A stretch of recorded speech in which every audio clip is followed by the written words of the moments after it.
In the year 2092, a group of climate scientists exploring the Arctic discover a massive ice cave that was never recorded before. As they enter, their equipment malfunctions, and an eerie whispering sound starts echoing inside the cave.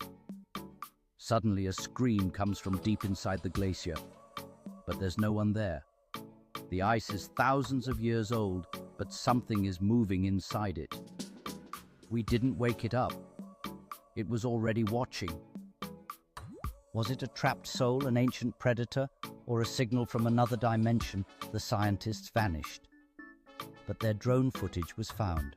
The footage reveals unsettling glimpses of shadows gliding beneath the frost, hinting at something alive within the ancient ice. Outside, blizzards swirl violently, adding to the sense of dread as the sun sinks below the horizon, casting long shadows that seem to move on their own. What had the scientists stumbled upon? Were they simply intruders in a world that had been sleeping for centuries? Or had they awakened something best left undisturbed?